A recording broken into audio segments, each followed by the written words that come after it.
नमस्कार दोस्तों, किस्से कहानियां में आपका स्वागत है।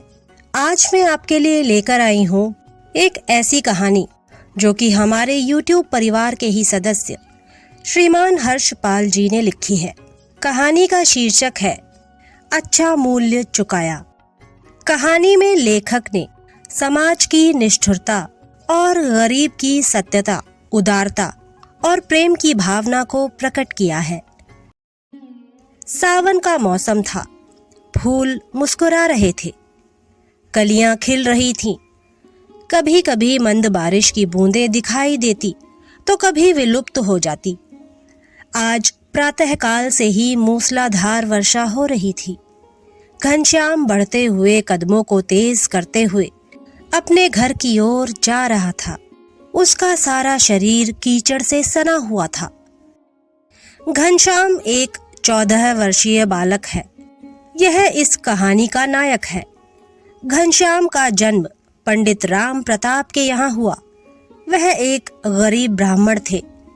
पुत्री के विवाह में रिश्तेदारों से कर्ज लिया और उसकी पूर्ति ना करने के कारण आत्महत्या कर ली। माता ने भी अपने को पंच महाभूत में विलीन कर लिया। असहाय अकेली स्त्री के वश में क्या होता? क्या कर सकती थी? जो कर सकती थी सो किया। घनश्याम उनका इकलौता पुत्र था। प्रतिष्ठा की आड़ में उसका सब कुछ लुट गया।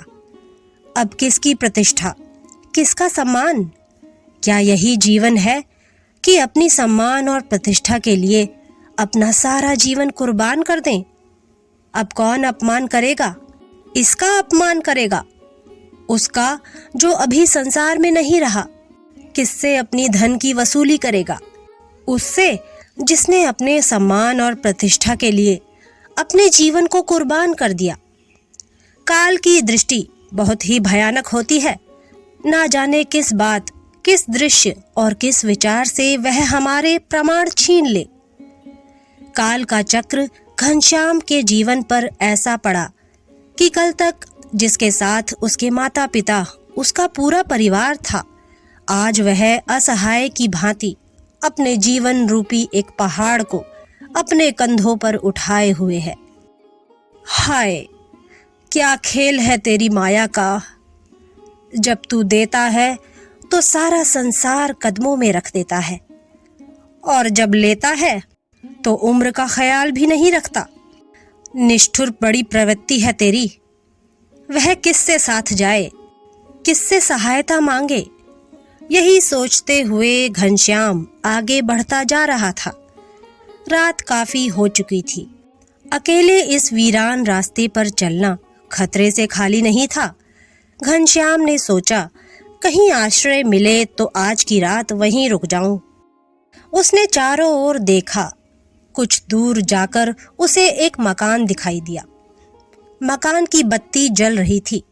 शायद कोई अभी सोया नहीं था। उसे आशंका थी कि क्या वह मुझे आश्रय देंगे। वह मकान के द्वार पर पहुंचा और उसने दरवाजा खटखटाया। अंदर से आवाज आई, कौन है? घनश्याम ने करुण स्वर में कहा, मैं, एक राहगीर। दरवाजा खुला। अंदर से एक अधेड़ उम्र का व्यक्ति बाहर आया। उम्र लगभग 44 होगी। मुंह पर झुर्रियां पड़ने लगी थीं। व्यक्ति ने विनम्र पूर्वक कहा, क्या चाहते हो? घनश्याम ने डरते डरते कहा, मुझे यहाँ एक रात का आश्रय मिल सकता है? युवक ने कहा, अवश्य, तुम यहाँ रह सकते हो। तुम्हारा क्या नाम है? युवक ने पूछा। मैंने भी उसी प्रकार विनयपूर्वक कहा, मेरा नाम घनश्याम है।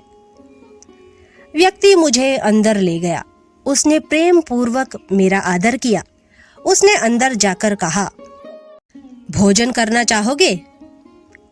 मैंने कहा, अवश्य, रास्ते भर से भूखा हूं, कुछ खाया नहीं है।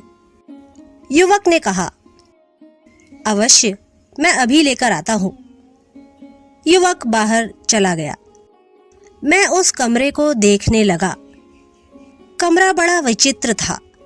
एक भी खिड़की नहीं थी, मात्र एक दरवाजा था जो बाहर की ओर को खुलता था, वह भी 6 हाथ का, और दीवार में एक छोटा सा छेद था जिससे बाहर देखा जा सकता था। कमरे में अंधेरा था, बस एक लालटेन जल रही थी। कभी कभी लालटेन की बत्ती इतनी मंद हो जाती कि कुछ दिखाई न पड़ता, और कभी कभी पूरे कमरे को रोशनी से भर देती। मैं इसी में खोया हुआ था। तभी युवक ने कहा, कहाँ खोए हो? भोजन कर लो, मैं तुम्हारे लिए भोजन लेकर आया हूँ। समाज ने सदा मुझे कटु वचनों से संबोधित किया, लेकिन युवक की प्रेम भावना को देखकर मैं उस पर मोहित हो गया। भोजन में ज्यादा कुछ तो था नहीं, बस दाल और रोटियां थीं, परंतु प्रेम पूर्वक मिलने पर दाल रोटियां भी बड़े बड़े पकवानों के समान लग रही थीं। युवक ने मेरे सामने थाली रखकर कहा, बस यही है हमारे पास, अगर आप इसे ग्रहण करना चाहें तो। एक दूसरे के घर में कड़ी मेहनत करने के बाद 2 रोटी नसीब होती थी, वह भी गालियां समेत। प्रेम को देखकर मेरा मन व्यथित हो उठा। जी चाहता था कि युवक को गले लगाकर अपनी सारी पीड़ा कह दूं, परंतु अपनी आंखों के समंदर को रोककर मैंने कहा, जी अवश्य, आपकी बड़ी कृपा जो आपने मुझे भोजन दिया। अगर संभव हुआ तो मैं आपकी रोटी का मूल्य जरूर चुकाऊंगा। युवक बोला, इसमें कृपा की क्या बात है? घर आए मेहमान को भोजन तो कराना ही चाहिए। अवश्य चुकाना, अब तुम भोजन कर लो। युवक की बातें ऐसी लग रही थीं जैसे वह मेरे वर्षों से हुए घावों पर मरहम लगा रही हो। क्या कहूँ, कैसी मधुर वाणी थी, कैसी सहजता, कैसी सरलता, कैसा प्रेम पूर्ण आचरण। मैंने भोजन किया और फिर युवक और मेरे बीच बहुत सारी बातें हुई। युवक की एक एक बात में इतनी मधुरता थी, मैं उसमें खो सा गया। युवक ने कहा, तुम सो जाओ। इतना कहकर युवक कमरे से चला गया। मैंने लालटेन को बुझा दिया और खटिया पर लेट गया। मैं लेटे लेटे अपने अतीत के बारे में सोच रहा था। कल तक जिस प्रेम के मारे तड़प उठता था, वह प्रेम मिला तो केवल एक रात्रि के लिए।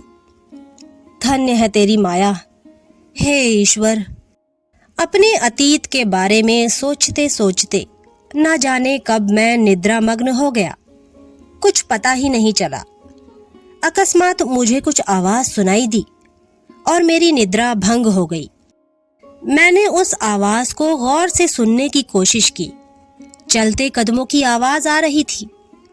मैंने दीवार के छेद से देखने की कोशिश की। कुछ दिखाई दिया मुझे। क्या परछाई? काली परछाई, बहुत सारे लोगों की परछाई, और परछाई में साफ दिखाई दे रहा है कि उनके हाथ में यह क्या है? क्या बंदूक है? हाँ हाँ, बंदूक ही है। मगर यह यहाँ कर क्या रहे हैं? क्या यह कोई टुकड़ी है? सेना की टुकड़ी या आतंकवादियों की? तभी मेरी नजर युवक पर पड़ी और वह कुछ कमांड दे रहा था। साफ साफ सुनाई नहीं दिया, मगर कुछ कुछ सुनाई पड़ रहा था। भाइयों, आज हम जनरल राइटर को मारकर उस चौकी पर कब्जा कर लेंगे और अपने अपने साथियों सहित मीरगंज में बम से हमला कर देंगे और पूरी मीरगंज को जलाकर राख कर देंगे। भाइयों, हमें कानून से, सरकार से अपनी एक एक आतंकवादी का बदला लेना है। इस घटना के बाद सरकार हमारे कब्जे में आ जाएगी और मीरगंज पर हमारा राज होगा, हमारा। यह कहकर युवक हंसने लगा। कैसी भयानक हंसी थी। समझ नहीं आ रहा था कि कुछ देर पहले जिस व्यक्ति से करुणा के भाव झलकते थे, वह इतना क्रूर होगा। मेरी आशाओं का ऐसा घड़ा फूटेगा। अगर मैं जानता तो इस व्यक्ति से कभी आशा ना बांधता। कभी कभी व्यक्ति के आचरण से हम उसके अंदर के भावों को जाने बिना उससे मोह कर बैठते हैं और उसका इतना भयानक परिणाम होता है। इसका ज्ञान मुझे आज जाकर हुआ। मैं युवक की बातों को सुनने लगा। तभी एक आदमी ने युवक से पूछा, सरदार, सुना है आपने किसी को आश्रय दिया है? युवक ने कहा, विजेंद्र, एक 14 साल का बच्चा है, प्यारा बच्चा है, बेचारा अनाथ है। इस जालिम दुनिया ने उसे बहुत यातना दी है। अभी सो रहा है, सुबह ही उठेगा, तब तक हम अपना काम कर चुके होंगे। सुबह होते ही यहाँ से चला जाएगा। वह बहुत गरीब है। विजेंद्र, गरीबी भी क्या कुछ नहीं कराती। गरीबी के कारण ही लोग हमसे डरते हैं और हम उन्हें लूटते हैं। लोगों को भयानक लगते हैं। सब गरीबी की माया है। क्या हमारा मन नहीं कि हम एक सम्मान भरी जिंदगी जिएं, परंतु पेट के खातिर क्या कुछ नहीं करना पड़ता। यह दुनिया भलाई की नहीं है। इस दुनिया में रोटी मांगने जाओ तो गालियां मिलती हैं।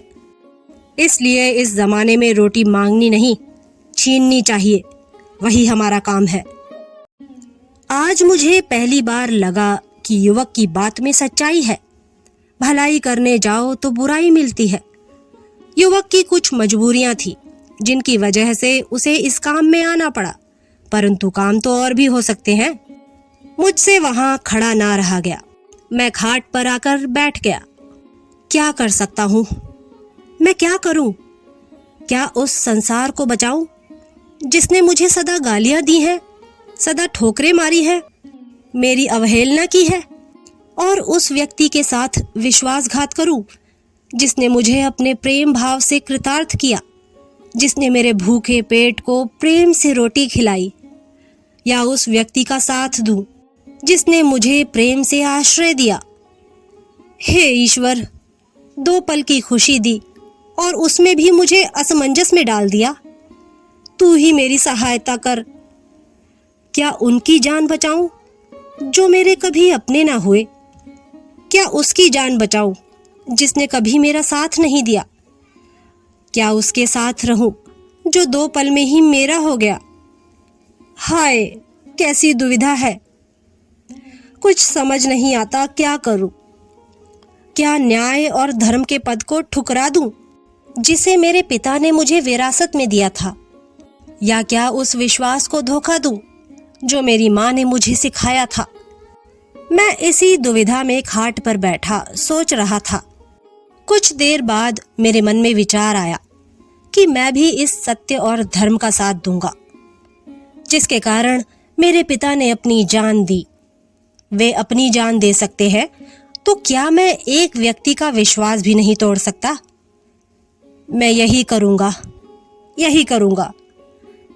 मैं ऐसा मन में विचार कर दरवाजे पर गया। मैंने देखा वह गाड़ी में बैठकर मीरगंज की तरफ जा रहे हैं। मैंने चुपके से दरवाजा खोला और पीछे की दीवार से कूदकर चौकी की तरफ भागा। मैं जंगलों के सहारे आधा रास्ता काटकर चौकी पर उनसे पहले पहुंच गया और मीरगंज पर आने वाली घटना का वर्णन उनसे कर दिया। जनरल राइटर तैयार हो गए।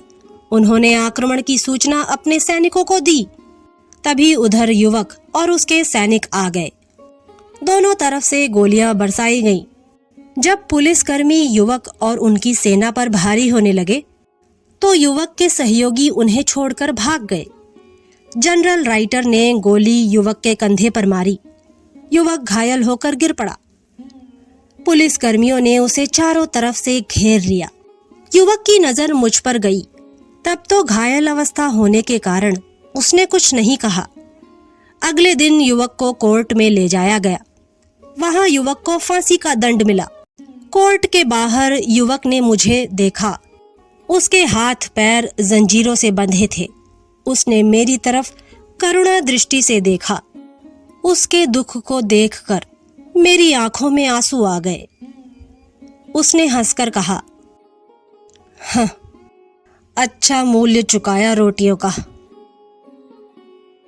तो दोस्तों, ये थी हमारे YouTube परिवार के ही एक सदस्य श्रीमान हर्षपाल जी की लिखी हुई कहानी अच्छा मूल्य चुकाया। अगली बार फिर एक नई कहानी के साथ आपसे मुलाकात होगी। तब तक के लिए नमस्कार।